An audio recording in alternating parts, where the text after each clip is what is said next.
নামাজ পড়বার গেছে শুক্রবার। তা ওনার সাথে ওনার এক মুরব্বী গেছে। তা সে মুরব্বী আবার টুপি মাথায়, দাড়ি আছে, পাঞ্জাবি আছে, মুরব্বী মানুষ। আমরা যারা মুরব্বী হয়ে গেছি এখন আমরা দাড়ি রেখে দিয়েছি, পাঞ্জাবি আর বুড়োকালে দাড়ি না রাখলে মানুষ কি কয় জামাই জন হয়ে গেছে। এই জন্য দাড়ি রাখলে নেকি আছে নাকি? দাড়ি রাখতে বলে আল্লাহর মহব্বতে, নবীজির মহব্বতে। জোরে কোন ঠিক কিনা? টুপি মাথায় দিতে হবে নবীর মহব্বতে, পাঞ্জাবি পড়তে হবে নবীজির মহব্বতে, ঠিক না বে ঠিক? এখন ওই বুড়োর তো পাঞ্জাবি আছে, বড় একটা টুপি আছে, দাড়ি আছে। এখন শুক্রবারে গেছে, ওই উনি মাতবরি সর্দারি করে, তা ওনার অত টুপিও নাই, দাড়িও নাই, দাড়ি চাষা ওই মুরব্বীর সাথে গেছে। এখন জুম্মার নামাজ পড়তে গেছে মসজিদে, ইমাম আসে নাই। কি আসে নাই? ইমাম সাহেব আসে নাই। এখন জুম্মার নামাজ পড়াইতে তো সবাই পড়াইতে পারে না, খুতবা পড়া লাগে। এমনি নাই ওয়াক্তিয়া নামাজ সুরত দুইটা দিন আপনার মুখস্থ আছে দিলেন পড়াইয়া, কিন্তু জুম্মার নামাজে তো খুতবা পড়া লাগে। কথা কন? এখন ইমাম আসে না, এদিক দিয়ে একটা জায়গায় দুইটা বাইজে যায়, ইমামের কোনো খবর নাই। এখন মুসল্লিরা ছিল কমিটি, তারাও কেউ নামাজ পড়াবার পারে না। তারা কয় যে ইমাম আর আসবে না, টাইম পার হয়ে গেছে। এখন দেখো আমাগো ভিতরে কেউ পড়াবার পারিনি কি। এখন দেখে যে ওই মুরব্বী পাঞ্জাবি আছে, টুপি মাথায়, দাড়ি, কয় যে এই যে একটা হুজুর পাইছি। হ্যাঁ, কয় যে হুজুর আপনি আসেন মুরব্বী, আমরা কেউ পারি না, আপনি এই খুতবা পড়ে আমাকে নামাজ টাজকে পড়াই দেন, ইমাম আর আসবে না, টাইম পার হয়ে গেছে। এখন যখন এই কথা কইছে ওনারে, কয় যে উনি গামাইয়ে সুতায় যাবা লাগছে, যে কালের দিনই গামাই গেছে পুরো শরীর। আর ওই যে যুবক ওরে কইতেছে বাঁচতে আমারে বাঁচা। কয়েছে না বাবু আজকে বাঁচার কোনো কায়দা নেই, আপনার নামাজ পড়াতে হবে। কয় আমি ওই জানি নাকি, খুতবা পড়া জীবনে আমি পড়িও না, জানিও না, আমার বাঁচা তাড়াতাড়ি। আর ওরা এসে হাত ধরে টানে, কয় কাকা শিখির আসেন, আপনি জলদি নামাজ পড়াই দেন। কয় যে আমি তো পারবো না। কয় যে না আপনি পারবেন না, আমাকে ভিতরে আপনি বেশি জাননে হলো শিখির। এনে উনি গামায় গেছে খালি বাঁচতে, কয় বাঁচতে আমার বাঁচা। ওনার জন্য কিন্তু কঠিন হয়ে গেছে। জোরে কোন ঠিক না? কিন্তু আমাকে যদি দেন জুম্মার নামাজ পড়ানোর জন্য, আমি তো আসতে আসতে আগে যাবো, খুতবা আমার মুখস্থ। বন্ধুরে, তাহলে আমি বুঝাইতে চাইতেছি আপনাদেরকে এই কথা, যে দিনের উপরে চলার জন্য একটা ট্রেনিং আছে, প্রশিক্ষণ আছে। আমার নবীজি বলে দিয়েছেন তলাবুল ইলমি ফারিদাতুন আলা কুল্লি মুসলিমি ওয়া মুসলিমা। প্রত্যেকটা মুসলমান নারী পুরুষের জন্য দিনের ইলম শিক্ষা করা হইতেছে ফরজ। ঠিক কিনা জোরে কর? আমার ভাইয়েরা, অনেক সময় যুবক ছেলেরা মসজিদে যায় না, লজ্জায়, কারণ সে আত্মহিয়াতো পারে না, আলহামদুলিল্লাহ সুরে পারে না, কল্লু আল্লাহ পারে না, জীবনে কোনোদিন বাপ মাতারে শিখায় নাই, কিছুই পারে না। তা সে কি করে নামাজ পড়বে? এই জন্য লজ্জা শরমে অনেক সময় মসজিদে যায় না, ইচ্ছে থাকলেও যায় না। কথা কন? একবার আমার উস্তাদের কাছে শুনছি যে সবে বরাতে জাহে গেছে বুলাবার মসজিদে, আজ নামাজে দাঁড়ায় গেছে।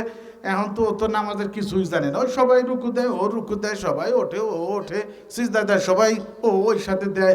তখন এরকম দাঁড়ায় রয়েছে, কিরা যেন কার পায়ে দিছে মাসায় কামড়, ও দিছে পাও ঝাড়ি, তো পাশের সামনে লাগছে লাথি।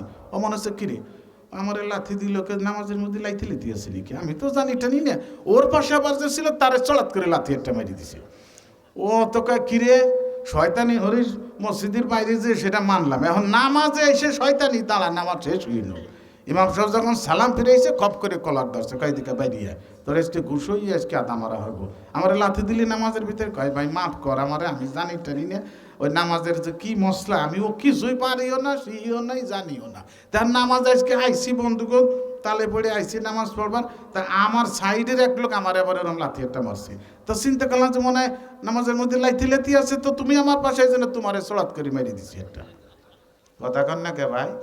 বাবা একটু শিখার দরকার আছে না? নামাজ শিখার দরকার আছে না? নামাজটা যে আপনি পড়বেন, কি দিয়ে পড়বেন, সেইটা শিখার দরকার আছে না নাই? আপনি সব কিছু শিখছেন আমার ভাই, কত শতাংশ জমিতে কত কেজি সার দিতে হবে, কতগুলো বীজ বুনাইতে হবে, কতটুকু ওষুধ পানির ভিতরে দিয়ে গোলাইয়ে স্প্রে করতে হবে, এগুলো সব আপনার মুখস্থ। দুনিয়ার সমস্ত বিষয় আপনি মুখস্থ করছেন, দরবার সালিশে আপনাকে কেউ ঠগাইতে পারে না। এমন পেঁচের কথা আপনার পেটের ভিতরে, ব্রেনের ভিতরে, ব্রেনের মার হলো বড় মার। কথা কন না কে? এত জ্ঞান বুদ্ধি আল্লাহ আপনাকে দিছে, যেই জ্ঞান বুদ্ধি খাটাইয়া সব জায়গায় আপনি জিতে আছেন, অথচ ওই জ্ঞান বুদ্ধি খাটাইয়া আল্লাহকে আপনি চিনতে পারলেন না। আল্লাহ পাক যে দ্বীন ইলম আমাদেরকে দান করেছেন, সেগুলো আপনি শিক্ষা করতে পারলেন না, অর্জন করতে পারলেন না। আমার ভাইয়েরা, এর জন্য আল্লাহর সামনে আপনাকে জবাবদিহি করা লাগবে। কথা কান ঠিক কিনা? আমার এক উস্তাদের কথা শুনছি, ভ্যানে করে যাইতেছে কোনো জায়গা, ভ্যান চালক হুজুরকে নিয়ে যাইতেছে। এখন ড্রাইভারের সাথে হুজুর গল্প করে, কয় মানা তোমার বাড়ি কোথায়? কয় যে হুজুর অমুক জায়গা। কয় কি করো তুমি? কয় এই ভ্যান চালকে। বাপ মা আছে? কয় জি হুজুর বাপ মা আছে। তাই সে কেমন কি চলে? কওটাও দেহি হালাত। কয় হুজুর কি কব, বাপ মা আমারে কিছুই দেয় নাই, আমারে কোনো কিছুই দেয় নাই, তারপরে কি করব, আমি নিজে কিসেন মিশন দিয়ে খাইটিয়া এই একখান ভ্যান কিনছি, এই তাই চালাইয়ে খাই। কয় ভালোই তো হয়েছে, তুমি কামাই করিয়া ভ্যান কিনছো, সেই ভ্যান চালাইয়া তারপরে টাকা ইনকাম করে খাইতেছো, ভালোই তো হয়েছে। তাই সে ঘর বাড়ি দিছ নাকি? কয় যে হুজুর অল্প একটু জায়গাও কিনছি, ঘরও কুটি একখান দিছি হুজুর। কবে বিয়ে সাথে? কয় হ্যাঁ তাও করছি। বাচ্চা কাচ্চা? কয় তাও আল্লাহ দিছে। কয় কোরআন শরীফ পড়া শিখছো? কয় হুজুর বাপ মা শিখায় নাই, তা শিখবো কোয়াইতে। কয় এ কপাল পোড়া, বাপ মা ভ্যান কিনে দিল না, তুমি নিজে ভ্যান কিনছো কষ্ট করে কামাই করে, বাপ মা জায়গা কিনে দেয় নাই, নিজে কামাই করে জায়গা কিনছো। বাপ মা ঘর বানাই দেয় নাই, নিজে কামাই করে ঘর বানাইছো। বাপ মা বিয়ে দেয়া লাগলো না, নিজে ইচ্ছা করে বিয়ে করছো। আর কোরআন শরীফ পড়ার ব্যাপারে বাপ মা শিখাই দেয় নাই, বাপ মার উপরে তুমি চাপাই দিয়ে বাঁচতে পারবা না। কথা কন না কে? আমার ভাইরা, এখানে আমার নবীজি বলে দিয়েছেন প্রত্যেকটা মুসলমান নারী পুরুষ যারা, প্রত্যেকের উপরে দ্বীনের ইলম শিক্ষা করা ফরজ, আল্লাহর কোরআন শিক্ষা করা ফরজ, নামাজ পড়তে যে মশলাগুলো লাগে সেইগুলো শিক্ষা করা প্রত্যেকের উপরে ফরজ। কতক্ষণ ঠিক কিনা? আপনি এখন এইগুলো শিক্ষা করেন। কয় হুজুরে এখন বুড়ো হয়ে গেছি, বড় হয়ে গেছি, এখন কি আমাকে মাদ্রাসায় ভর্তি করবেন? এবার কোন কোন শব্দ একটু ক্লিয়ার করে নামাজটা। বুড়ো কালে আমাকে কি মাদ্রাসায় ভর্তি করবেন? বলে হ্যাঁ, বৃদ্ধদের জন্য বয়স্কদের জন্য একটা মাদ্রাসা আছে, ব্রাহ্মমান মাদ্রাসা আছে, সেটা হলো দাওয়াত ও তাবলীগের মাদ্রাসা। ঠিক কিনা? জোরে কন। এই দেশে দাওয়াত ও তাবলীগে যাইয়া হাজার হাজার না লক্ষ লক্ষ বেনামাজি লোক নামাজি হইছে, আল্লাহকে চিনে কবরে গেছে। এ আমার ছোট ভাই, তুমি এখন মাদ্রাসায় ভর্তি হইতে পারতেছো না, বড় হয়ে গেছো, তুমি আল্লাহর রাস্তায় ভ্রাম্যমান মাদ্রাসায় দাওয়াত ও তাবলীগে মাসে 3টে দিন তুমি যাও, বছরে 40টে দিন যাও, দেখো তুমি কেমন সোনার মানুষে পরিণত হও। আল্লাহওয়ালাদের সঙ্গ লাভ করো, পরস্পরের ছোঁয়ায় তুমিও স্বর্ণে পরিণত হইয়া যাবা। ঠিক কিনা? জোরে কন। আমার ভাইরা, আমার উস্তাদের কাছে শুনেছি একটা ছেলে জেনারেল শিক্ষিত মহিলা মাদ্রাসার কোরআনের হাফেজা মেয়েকে বিয়ে করে আনছে বাড়ি। জোরে কন সুবহানাল্লাহ। এখন এই ছেলে তো দাড়ি চাচা প্যান্ট পরে, এক ওয়াক্ত নামাজ পড়ে না, মেয়েটা তো কোরআনের হাফেজা, পর্দায় থাকে, 5 ওয়াক্ত নামাজ পড়ে, কোরআন শরীফের তেলাওয়াত করে। এখন তার স্বামী হলো এই প্রকার, আল্লাহর কাছে মেয়েটা কাঁদতেছে, কয় মাবুদ রে, কেমন স্বামী আমাকে মিলাইয়ে দিছ, সে তো 1 ওয়াক্ত নামাজ পড়ে না, মুখে দাড়ি নাই, নবীর তরিকা সে মানে না, আল্লাহ এখন আমি কি করব? আল্লাহ পাক ওই মেয়েটার দিলের ভিতরে কিছু দান করছে, সেটা হলো স্বামীকে বলতেছে, প্রাণের স্বামী, আপনার তো তেমন কোনো চাকরি বাকরি নাই, ডিউটি নাই, বেকারি তো দেখি ঘুরে বেড়ান। কয় হ্যাঁ। কয় আমার একটা দাবি আপনার কাছে। কয় কি? কয় আপনি 4 মাসের জন্য আল্লাহর রাস্তায় সফর করে আসেন। জোরে কয় সুবহানাল্লাহ। কয় 4 মাসের জন্য যাব? কয় হ্যাঁ আপনি যান, আমি আপনার জন্য দোয়া করব। এখন স্বামী বলতেছে, ঠিক আছে বেগম আমি যাব, তুমি যেহেতু আমাকে বলছো, তুমি কোরআনের হাফেজা, ভালো একটা পরামর্শ আমাকে দিছো, আমি তোমার কথা মানবো, তবে শর্ত হলো এই 4 মাসের ভিতরে আমার বাড়ির বাহিরে যাইতে পারবা না। তুমি যদি আমার এই শর্ত মানো, 4 মাসের ভিতরে আমার বাড়ি থাকবা, আমি বাড়ি না আসা পর্যন্ত আমার বাড়ির বাহিরে যাইতে পারবা। যদি তুমি আমার এই কথা মানো, তাহলে আমি তোমার কথা মানবো, আমি 4 মাসের জন্য যাব আল্লাহর রাস্তায়। মেয়েটা কি বলছে? কয় প্রাণের স্বামী, আমার যত কষ্ট হোক, এই 4 মাসের ভিতরে আপনার বাড়ির বাহিরে আমি যাব না। বন্ধুরে, ওই মহিলার স্বামী চলে গেছে আল্লাহর রাস্তায় 4 মাসের জন্য।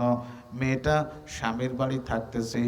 1 মাস পার হবার পরে মেয়েটার বাপের বাড়ি থেকে তার ভাই আসছে, কাঁদতে কাঁদতে বড় ভাই আসছে, আইসে বলতেছে, বন্ডি রে, আজকে সকালে আমাদের মা মারা গেছে, তোমাকে নিতে আসছি, চলো তাড়াতাড়ি আমার সাথে। মেয়েটা কাঁদতেছে, শাশুড়ির কাছে গিয়ে বলতেছে, আম্মা আমার মা মারা গেছে, আমাকে একটা দিনের জন্য একটু অনুমতি দেন, আমার মায়ের মুখখানা শেষবারের মতো আমি দেখে আসি। শাশুড়ি বলতেছে, মা রে, তুমি গেলে যাইতে পারো, আমি তোমাকে নিষেধ করব না, বাধা দিব না, তবে তোমার স্বামীর কথা মনে করো, তুমি তো তোমার স্বামীর কথায় ওয়াদাবদ্ধ আছো, 4 মাসের ভিতরে তার বাড়ির বাহিরে যাবা না, এখন ভেবে দেখো তুমি কি করবা। মেয়েটা কান্দে আর বলে, আম্মা তাহলে আমার স্বামীর কথাই রাখলাম। জোরে কসবা যাব না, স্বামী বাড়িতে না আসা পর্যন্ত তার কথার খিলাফ আমি করব না, তার বাড়ির বাহিরে যাব না। ভাইকে ফেরত পাঠাই দিল, না ভাই তুমি যাও, ফিরে যাও, আমার স্বামীর সাথে আমার ওয়াদা দেয়া, 4 মাসের ভিতরে তার বাড়ির বাহিরে আমি যাইতে পারবো না। ওরে আল্লাহ ভাইকে ফেরত পাঠাইয়ে দিল। মেয়েটা ছিল কোরআনের হাফেজা, রাত্রে ঈশার নামাজ পড়ে কোরআন শরীফ পড়া শুরু করছি, ফজরের নামাজের আগেই সম্পূর্ণ কোরআন খতম করছি। আমার ভাইয়েরা, কোরআন শরীফ খতম করে 2টি হাত আসমানের দিকে উঁচু করে ধরছে, চোখের পানিতে বুক ভেসে যায়, আল্লাহর কাছে মোনাজাত করে, মাবুদ রে, আমি গেলেও তো আমার মাকে বাঁচাইতে পারতাম না, ও আল্লাহ, আমি যে তোমার কোরআন খতম দিলাম, এই কোরআন খতমের নেকি আমার মায়ের রুহের উপরে পৌঁছাইয়া দাও। বন্ধুরে, মেয়েটা দৈনিক রাতে 1 খতম কোরআন শরীফ পড়ে এবং তার মায়ের রুহের উপরে বকশিশ করে। এইভাবে আরো 1 মাস পার হয়ে গেল। আবার তার সেই ভাই আসছে, কাঁদতে কাঁদতে বোনকে নিতে আসছে, আইসে বলতেছে, বন্ডি রে, আজকে আমাদের আব্বাও মারা গেছে, গত তারিখ মা মারা গেলে তুমি যাও নাই, আজকে তোমাকে অবশ্যই যাইতে হবে। মেয়েটা এখন পাগলিনীর মতো হয়ে গেছে। শাশুড়ির কাছে যে বলতেছে, আম্মা আমার আব্বা জীবিত ছিল, সেও আজকে দুনিয়া থেকে বিদায় হয়ে গেল, আমাকে একটা বেলার জন্য একটু অনুমতি দেন, আমার আব্বার মুখখানা শেষবারের মতো দেখে আসি। শাশুড়ি আগের মতোই জবাব দিল, মা রে, তুমি গেলে যাইতে পারো, আমি তোমাকে বাধা দিব না, তবে তোমার স্বামীর কথা মনে করো, তুমি তো তার কথায় ওয়াদাবদ্ধ আছো, 4 মাসের ভিতরে তার বাড়ির বাহির হবা না, এখন ভেবে দেখো তুমি কি করবা। মেয়েটা কান্দে আর বলে, আম্মা তাহলে আমার স্বামীর কথাই রাখবো, স্বামী বাড়িতে না আসা পর্যন্ত তার বাড়ির বাহিরে আমি যাব না। জোরে কসবা। ভাইকে বুঝাইয়ে ফেরত পাঠাইয়ে দিল, না না না, আমি আমার স্বামীর কথায় ওয়াদাবদ্ধ, 4 মাসের ভিতরে তার বাড়ির বাহির আমি হব না, সুতরাং তুমি যাও, চলে যাও। এ আমার ভাইয়েরা, মেয়েটা ওই যে ঈশার নামাজের পরে কোরআন তেলাওয়াত করতেছে, সম্পূর্ণ কোরআন খতম করে, ফজরের নামাজের আগে দোয়া করে, মাবুদ রে, আমি গেলেও তো আমার আব্বাকে বাঁচাইতে পারতাম না, ও আল্লাহ, আমি যে তোমার কোরআন খতম দিলাম, এর বিনিময়ে আমার মাকে, আমার আব্বাকে তুমি জান্নাতবাসী করো। এ ভাই, মেয়েটা এরকম দৈনিক দোয়া করে, আব্বা আমার জন্য কোরআন খতম পড়ে বকশিশ করে। 4 মাস পূর্ণ হবার পরে তার স্বামী বাড়ি আসছে। আরে আল্লাহ, বাড়ি যখন আসছে, এবার স্বামীর মুখের দিকে তাকায়, দেখে সে আগের মতো চেহারা নাই, সম্পূর্ণ পরিবর্তন হয়ে গেছে। গেছিল দাড়ি চাচা অবস্থায়, এখন বাড়ি আসছে নবীজির সুন্নতি দাড়ি মুখে নিয়ে, জোরে কোন সুবহানাল্লাহ। আগে ছিল প্যান্ট শার্ট, এখন আর প্যান্ট শার্ট নাই, নবীজির সুন্নতি লিবাস পরিধান করে আসছে, মাথায় টুপি ছিল না, এখন নবীজির সুন্নতি টুপি মাথায় দিয়ে বাড়ি আসছে। এ ভাই, পরশপথরের ছোঁয়া লাগলে লোহাও শোনা হয়। 4 মাস পর্যন্ত আল্লাহর ঘরে ছিল, আল্লাহওয়ালাদের সঙ্গে ছিল, কোরআন হাদিসের তালিম করছে।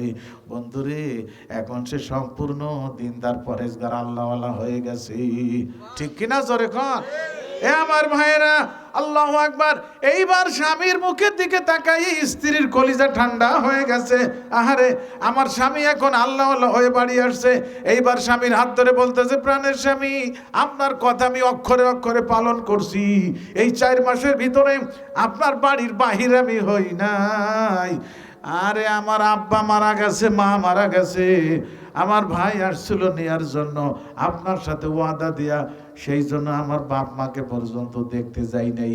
এবার স্বামীর চোখ দিয়ে ঝরঝর করে পানি পড়ে, কয় বেগম আমি এই জন্য তো তোমাকে নিষেধ করে যাই নাই, তবে যা করছো ভালো করছো, চলো যাই তোমার আব্বা মার কবর জিয়ারত করে আসি। এ আমার ভাইরা বোনেরা লক্ষ্য করেন, সকালবেলা স্ত্রীর হাত ধরে রওনা করছে শ্বশুর বাড়ি।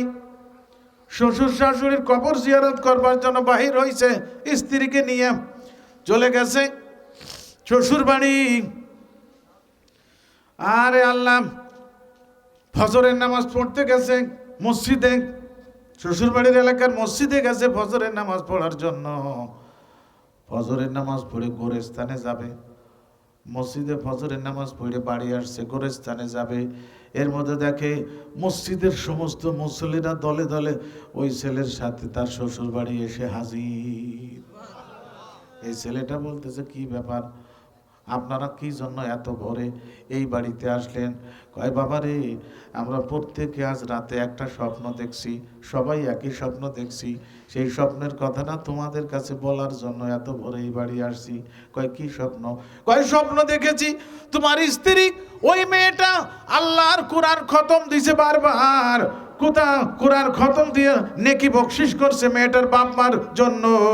আমরা স্বপ্নে দেখেছি ওই মেয়েটার কোরআন পড়ে সব বকশিস করার কারণে ওই মেয়েটার আব্বাকে মাকে আল্লাহ পাক জান্নাতবাসী করছে।